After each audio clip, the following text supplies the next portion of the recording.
Mesdames et messieurs, ce 20 septembre 2021 est un jour important pour le mouvement des droits de l'enfant. C'est aussi un jour de fierté, un jour de gloire pour le CIDE, le CIDE, le Centre interuniversitaire des droits de l'enfant. Notre expérience collective d'échange et d'enseignement interdisciplinaire de plus de 20 ans, dans le cadre d'un certificat interuniversitaire, cette expérience collective a sans conteste été déterminante dans la mise en place de ce master approche interdisciplinaire des droits de l'enfant que j'ai l'honneur d'introduire aujourd'hui. Inaugurer un programme d'études universitaires est une étape importante dans la reconnaissance et l'institutionnalisation des droits de l'enfant dans notre société. Ce programme prend place aux côtés de la Délégation générale aux droits de l'enfant, au sein d'un plan d'action ministériel, aux côtés de nombreuses associations et organisations non gouvernementales comme DEI, la CODE, les services droits des jeunes.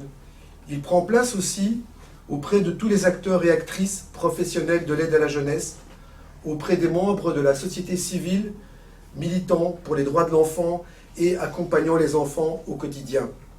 Des secteurs, des acteurs et actrices avec lesquels les universités entretiennent des liens forts, des liens qui vont sans aucun doute encore se renforcer grâce à ce master.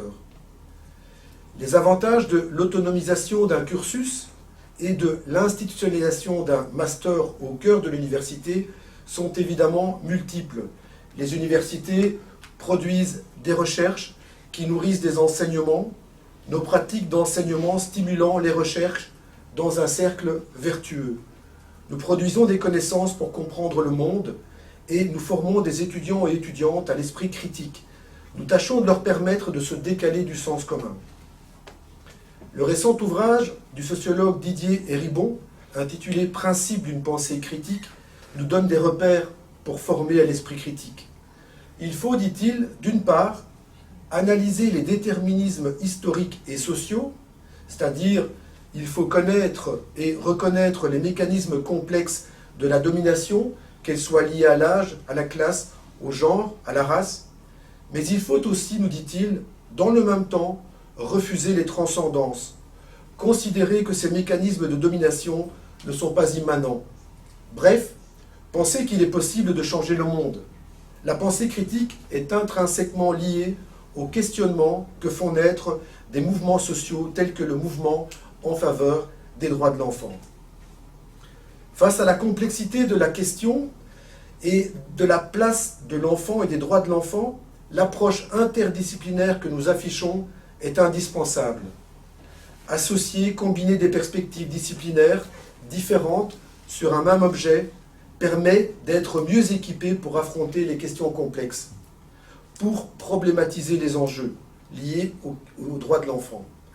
Cela permet aux étudiants et étudiantes de développer une capacité d'analyse systémique, holistique, d'avoir une vision des choses considérées dans leurs relations, dans leurs interactions.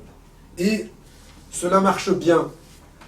C'est ce qui ressortait d'un colloque consacré à l'interdisciplinarité tenu ici en 2016 à l'ULB dans le cadre des séminaires Ilia Prigogine. Nous chercherons par cette voie à forger des esprits versatiles à la vision élargie. Au cœur de ce programme, nous trouvons donc un tronc commun de 6 nouvelles unités d'enseignement qui tendent toutes vers l'interdisciplinarité. Tout d'abord, un cours de remise à niveau intitulé « Introduction aux droits de l'enfant », un enseignement financé durant 5 ans par la ministre Linard, un cours dans lequel contribuent 7 enseignants des 5 universités partenaires, une historienne, un philosophe, un juriste, des criminologues. Un autre cours en charge de l'UNAMUR, intitulé « Histoire et philosophie des droits de l'enfant », animé par Jacques Firenze et Aurore François. Un troisième cours, amené par l'Université Saint-Louis, intitulé « Système de protection des droits fondamentaux de l'enfant », piloté par Sébastien Van Rogenbroek, associé à Philippe Marie, Anne-Catherine Rasson et Benoît Van Kersbilk. Un cours « Droits de l'enfant en contexte de modernité avancée » abordera les rapports au climat, au travail, à la consommation, aux nouvelles technologies.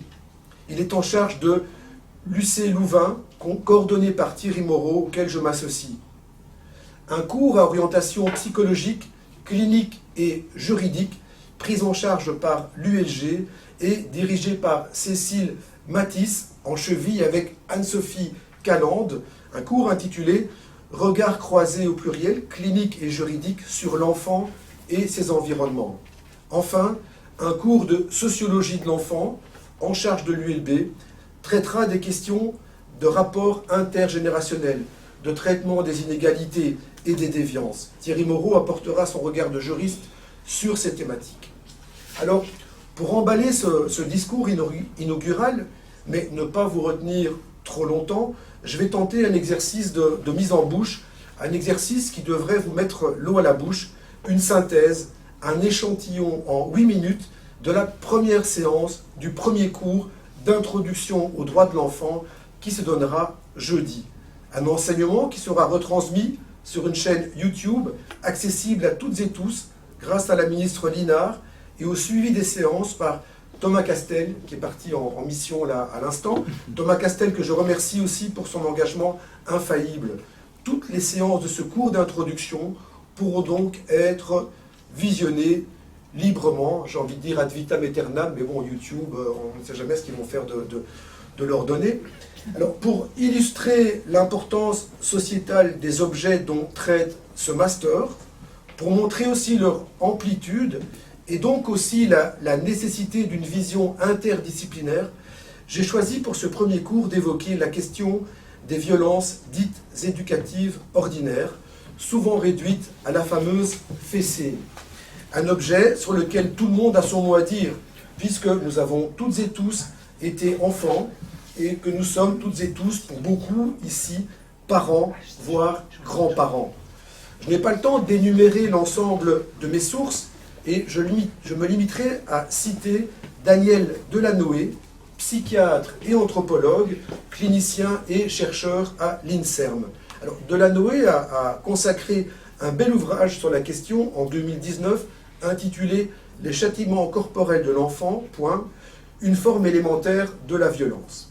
Alors, les violences dites éducatives sont des violences physiques, psychologiques et ou verbales, utilisées dans un but perçu, imaginé comme éducatif par les adultes qui les utilisent.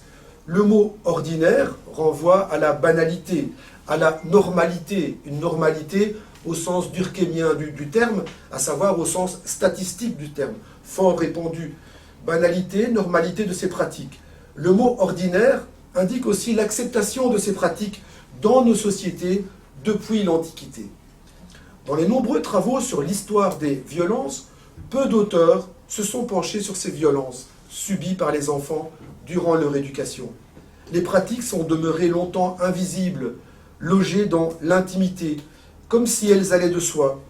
Ce n'est que tardivement, à la fin du XXe siècle, dans les années 80 et surtout 90, après l'émergence des violences dites conjugales, que les châtiments corporels vont aussi sortir de la sphère privée. Ces châtiments vont être problématisés, être définis comme un objet de recherche, et ils vont se voir progressivement inscrits à l'agenda politique de certains États. Alors, en quoi constituent-ils aujourd'hui ces violences? En quoi constituent-elles aujourd'hui un enjeu de société majeur? Il est frappant de constater que ce type de violence dite éducative peut être daté historiquement. Donc il n'est pas naturel, il se serait construit socialement au néolithique. Les travaux anthropologiques de Margaret Mead, de Devereux, de Godelier, examinés par de Noël, ces travaux nous montrent que les chasseurs-cueilleurs, les Inuits, les Pygmées, les Bushmen, ces sociétés qui vivent dans un monde peu hiérarchisé ne pratiquent pas ces violences. Mais, mis à part ces exceptions, toutes les sociétés hiérarchisées frappent les enfants. Dans les sociétés hiérarchisées, c'est-à-dire les sociétés qui connaissent un système de classe, de caste, antérieurement à l'esclavage, dans ces sociétés, les adultes usent de la force physique avec l'intention de faire subir de la douleur sans trop blesser, dans le but de dresser, de contrôler le comportement de l'enfant. dans le sondage belge récent commandité par DEI en 2019, 7 adultes sur 10 déclarent avoir reçu une fessée dans leur enfance. Alors, comment ces pratiques sont-elles légitimées? En continuant à prendre de la hauteur historique, l'on se rend compte que l'élément central qui vient justifier, légitimer ces pratiques est d'ordre religieux. L'histoire des religions nous montre que toute notre culture occidentale a été imprégnée du dogme du péché originel, fondé par Augustin d'Hippone, dit Saint Augustin. Ce dogme implique de frapper l'enfant pour extirper le mal, pour réprimer la bestialité humaine. Quelle est leur fonction sociale?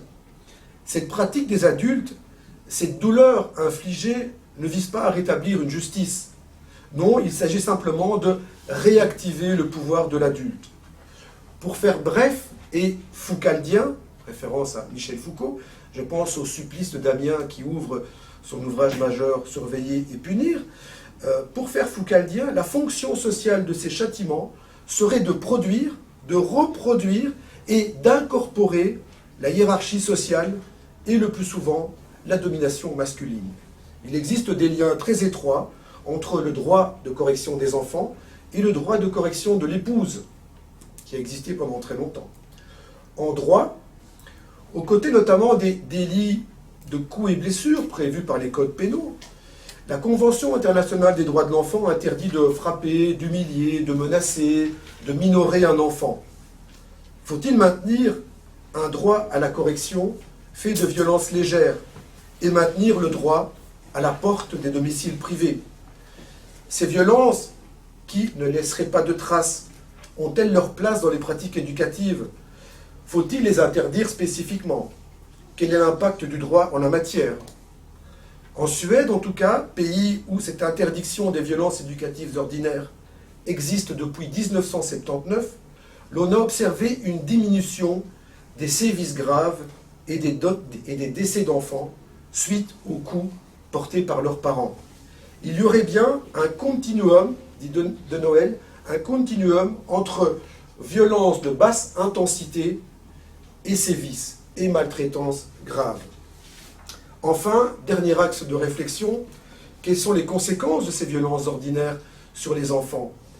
Si le syndrome dit de l'enfant battu, c'est-à-dire de l'enfant qui subit des sévices graves, est mis en évidence depuis les années 60, de plus en plus, depuis les années 2000, les recherches en psychotraumatologie documentent les effets nocifs à court et long terme des humiliations, des paroles minorantes, humiliation d'un adulte souvent à bout de nerfs.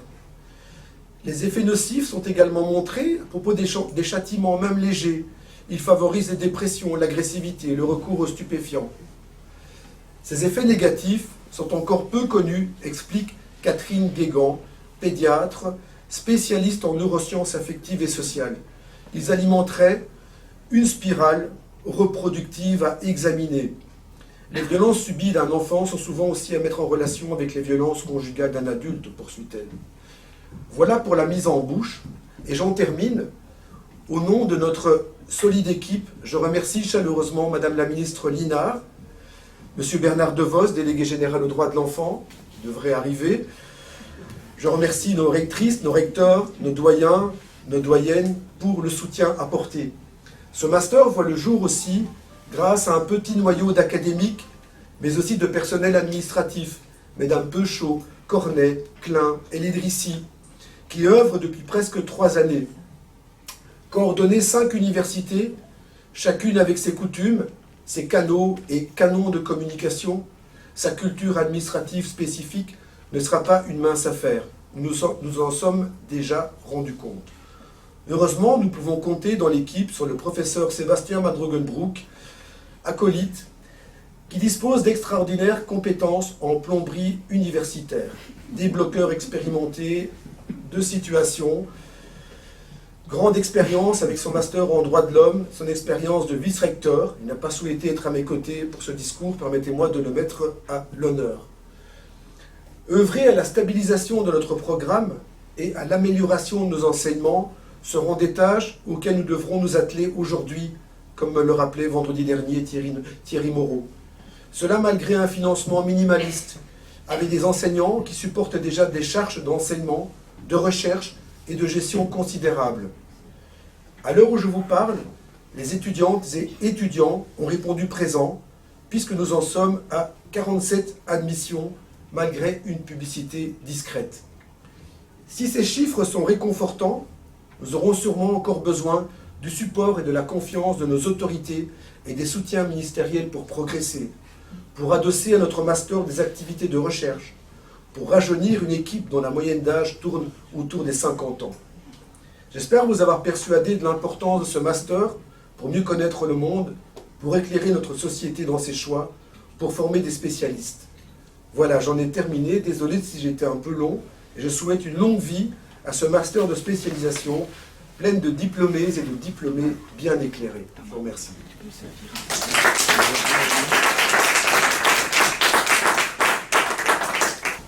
Chaque enfant a droit à l'éducation. Chaque enfant a le droit d'accéder aux soins de santé, d'avoir une alimentation suffisante et équilibrée. Il a le droit d'être protégé de la violence, on l'a évoqué avec les violences dites éducatives, de la maltraitance et de toute forme d'abus et d'exploitation. Le droit d'avoir des conditions de vie décentes, le droit de jouer et d'avoir des loisirs, le droit d'être protégé contre toutes les formes de discrimination. Chaque enfant a le droit à la liberté d'information, d'expression et de participation. Ces articles de la Convention internationale des droits de l'enfant semblent relever de l'évidence même. Et pourtant, si nous reconnaissons sans hésitation que les droits de l'enfant sont encore trop souvent bafoués dans le monde, nous sommes tout aussi facilement enclins à nous croire à l'abri. Bien sûr, les enfants qui ont la chance d'être nés ou de vivre en Belgique n'ont plus à subir la guerre ni de travail forcé, et l'école est a priori une réalité pour chacune et chacun, vu son caractère obligatoire dès l'âge de 5 ans. Vous et moi savons cependant qu'il est erroné d'affirmer que chaque enfant de notre pays peut pleinement exercer ses droits, les droits fondamentaux que j'évoquais précédemment. En effet, si la Belgique est signataire de la Convention internationale des droits de l'enfant depuis 1991, il faut malheureusement dresser le constat suivant. Un enfant sur 4 vit sous le seuil de pauvreté en Wallonie, 4 sur 10 à Bruxelles. Ce constat accablant en matière de précarité infantile a un impact dramatique sur la santé de l'enfant, sur ses conditions de vie, son accès aux loisirs, sa sécurité, son bien-être, son développement, son émancipation. Dans notre pays, pointe l'UNICEF, et je cite, « Le contexte socio-économique dans lequel évolue un enfant est le facteur le plus déterminant en ce qui concerne son bien-être et ses perspectives, et donc sa capacité à exercer ses droits. » Ce sont pourtant ces droits qui définissent les conditions et les mesures nécessaires pour permettre à tout être humain de réaliser son potentiel. Une enquête menée en Wallonie et à Bruxelles en 2019 auprès de 2000 enfants sur la réalisation de leurs droits, et Bernard De Vos sait très bien de quoi je parle, il arrivera, il pourra me confirmer ce que je dis. Donc, menée par l'Observatoire de l'enfance, de la jeunesse et de l'aide à la jeunesse, révélait ainsi que 21% des enfants de la première et deuxième primaire affirment n'avoir aucune activité en dehors de l'école. 6 jeunes sur 10 de 3e et 4e secondaire affirment ne jamais aller au musée ou à une exposition. 29% des enfants de la première à la 5e secondaire déclarent ne pas se sentir confiants en l'avenir. C'était en 2019, je n'ose même pas imaginer la réponse à cette question avec la crise que nous traversons. Par ailleurs, les organismes de défense des droits de l'enfant dans notre pays pointent régulièrement les nombreuses inégalités entre les enfants et les jeunes en Belgique. Enfants placés, enfants en situation de handicap, enfants précarisés ou enfants migrants sont clairement discriminés par rapport à d'autres dans notre pays. Une autre préoccupation concerne le renforcement des inégalités à l'école.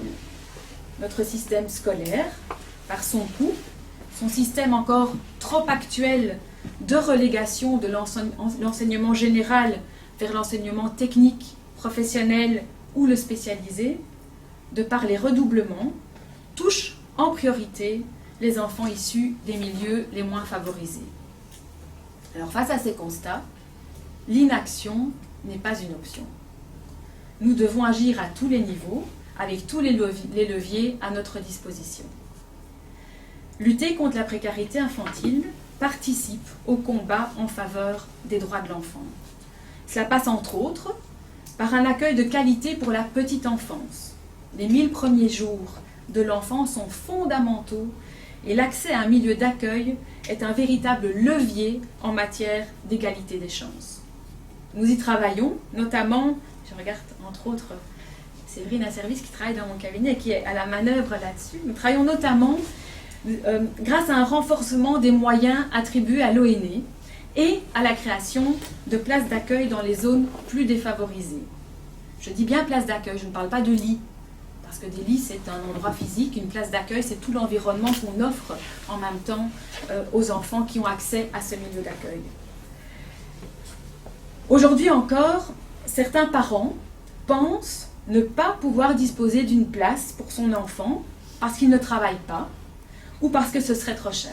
Et donc réduire les frais pour les parents et créer de nouvelles places ou utiliser les places disponibles de manière plus efficace, cela fait partie de mes priorités qui sont aujourd'hui inscrites dans le nouveau contrat de gestion de l'ONE.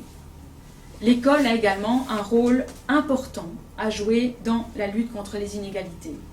L'enseignement est en effet un moyen puissant d'offrir aux enfants les outils dont ils ont besoin dans notre monde en constante évolution, pour devenir évidemment des citoyens informés et engagés. Et c'est la raison pour laquelle nous devons porter notre attention sur des écoles ouvertes, inclusives, au bénéfice de tous les enfants et de leur émancipation. C'est notamment dans ce cadre que je me réjouis de la réforme des rythmes scolaires dont vous avez entendu certainement parler, qui est aujourd'hui sur les rails et que ma collègue Caroline Désir et moi-même portions déjà à l'époque où nous étions députés au Parlement de la Fédération Wallonie-Bruxelles. Aujourd'hui, on se retrouve collègues ministres et on va plus loin dans cette avancée. Cette réforme importante met en effet l'enfant, ses droits et ses besoins au centre de nos préoccupations et contribuera aussi à la lutte contre les inégalités scolaires et sociales. Merci pour l'eau. Alors, outre la famille ou l'école, nous disposons aussi d'un troisième espace-temps éducatif au bénéfice des enfants. C'est l'accueil extrascolaire qu'on appelle l'accueil temps libre. Là aussi, les inégalités sont encore bien présentes. Nous devons renforcer l'accès aux activités extrascolaires pour que tous les enfants puissent s'y épanouir. Une réforme de ce secteur est au programme de la Fédération Wallonie-Bruxelles. C'est un vaste chantier. Et l'accueil extrascolaire, donc l'ATL, constitue lui aussi un facteur de lutte contre les inégalités et doit être revalorisé pour jouer pleinement son rôle de vecteur d'émancipation. On touche à nouveau aux droits des enfants. Alors en matière de droits, je suis convaincue que l'accessibilité et la participation de toutes et tous à la culture est essentielle. On parle de droits culturels. Et ce, dès le plus jeune âge. Je défends la possibilité pour chacune et chacun d'exercer ses droits culturels et je travaille afin de faire en sorte que tous les enfants bénéficient d'un éveil culturel durant leur parcours scolaire. Un parcours d'éducation culturelle et artistique, qu'on appelle aujourd'hui PK, est aujourd'hui une réalité dès la maternelle. Ça se met en route dès aujourd'hui. Il devra être généralisé et nous avons aussi inscrit cette volonté dans le contrat de gestion de l'ONE pour rendre ces droits effectifs dans les milieux d'accueil de la petite enfance. La culture est un formidable lieu de partage, d'éveil au monde, d'expression et de réflexion. Chacune et chacun devrait pouvoir en bénéficier. Enfin, nous sommes encore très loin d'une participation effective des enfants et des adolescents dans les décisions qui les concernent. Il me tient particulièrement à cœur d'avancer dans cette voie C'est toujours facile pour nous les adultes de décider pour les jeunes et les enfants sans vraiment leur demander leur avis. Donc les enfants, les jeunes ont des choses à dire. Ils ont des opinions, ils doivent être écoutés et entendus. C'est pourquoi le plan d'action droit de l'enfant qu'on a évoqué tout à l'heure a été construit avec eux. Comme je le disais en introduisant mon propos, le combat pour les droits de l'enfant garde donc toute sa pertinence de ce côté-ci de la planète et il requiert une vigilance et des actions quotidiennes. Je pense que si vous êtes là, vous en êtes convaincus tout autant que moi. Alors, si vous me permettez un parallélisme, à l'instar un peu de ce que M. Defrane a fait en évoquant les violences intrafamiliales, je voudrais faire référence à Simone de Beauvoir qui, au sujet des droits des femmes, disait, et je cite, « N'oubliez jamais qu'il suffira d'une crise politique, économique ou religieuse pour que les droits des femmes soient remis en question. Ces droits ne sont jamais acquis. Vous devrez rester vigilante votre vie durant. » Une crise, nous venons d'en vivre une, la crise du Covid-19, pour les puristes diront la Covid-19, dont la page n'est malheureusement pas encore tournée, nous confirme en fait la justesse de ces propos, tant pour les droits des femmes que ceux des enfants. Le délégué général aux droits de l'enfant, donc Bernard DeVos, qui va sans doute arriver, le dénonçait l'an dernier. La crise du Covid fut, et je me permets de le citer, un accélérateur d'injustice et un bourreau des droits de l'enfant. La crise sanitaire a en effet privé, durant plusieurs semaines et parfois plusieurs mois, les enfants de lieux d'apprentissage, de plaines de jeux, d'activités sportives ou culturelles, de loisirs, de moments de socialisation, de maisons de jeunes.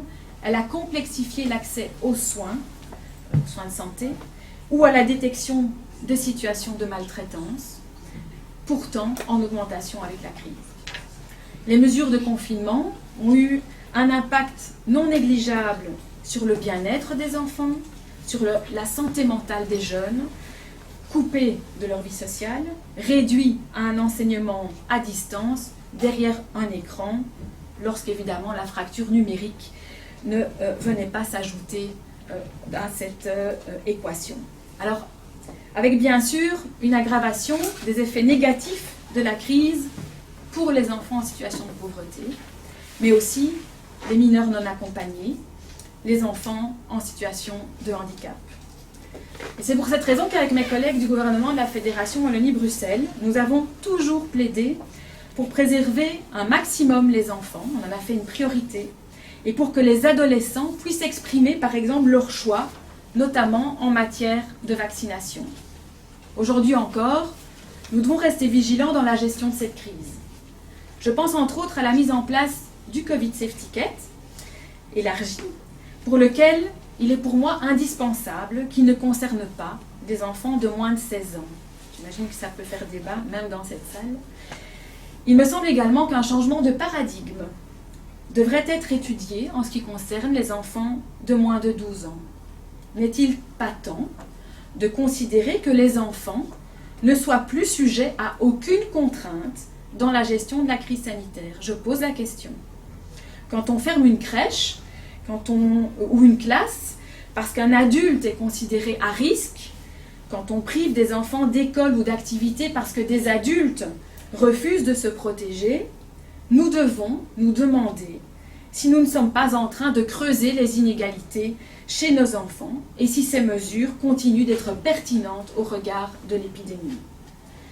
Dans ce cas comme dans d'autres, le combat en faveur des droits des enfants doit se poursuivre chez chacun d'entre nous. C'est pour cette raison que je me réjouis de la création du master de spécialisation en droit de l'enfant, une mesure qui figure en bonne place dans le plan d'action relatif aux droits de l'enfant de la Fédération Wallonie-Bruxelles que nous avons adopté il y a quelque temps, le fameux PAD, on l'appelle comme ça. Et donc, c'est aussi une mesure qui vient répondre à l'article 42 de la Convention des droits de l'enfant, qui dit ceci: les États parties s'engagent à faire largement connaître les principes et les dispositions de la présente Convention par des moyens actifs et appropriés aux adultes comme aux enfants. Et dans son dernier rapport d'activité, le délégué général aux droits de l'enfant qu'on va bientôt appeler défenseurs ou défenseuses des enfants, puisque nous sommes en train d'élargir la compétence de cette fonction, non pas seulement aux matières régies par la Fédération Wallonie-Bruxelles, mais aussi aux compétences régionales, au logement, etc. C'est en cours.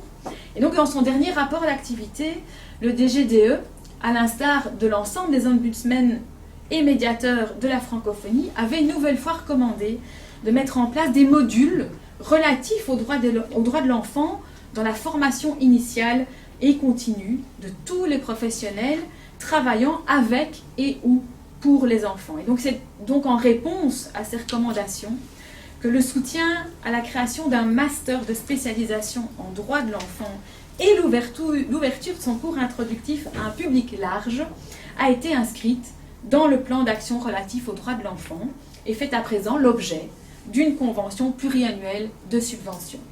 Alors, le master lancé ce lundi, on va dire ce lundi, en plus d'inspirer des vocations, permettra aux professionnels, femmes et hommes, d'être mieux outillés pour défendre les droits de l'enfant dans tous les pans de notre société, que l'on soit juriste, criminologue, qu'on travaille dans le secteur de l'enfance, de l'aide à la jeunesse, de l'enseignement, de la police, la santé mentale, de l'accueil des demandeurs d'asile ou encore de l'action sociale. Dans tous les pans de la société, nous allons pouvoir avancer en matière des droits de l'enfant. Alors, mieux connaître les droits des enfants, c'est aussi mieux les protéger, mais c'est surtout mieux les accompagner et agir pour leur développement et leur émancipation. C'est donc leur donner plus de chances pour leur vie actuelle et future. Je vous souhaite une excellente année académique et je vous remercie pour votre attention.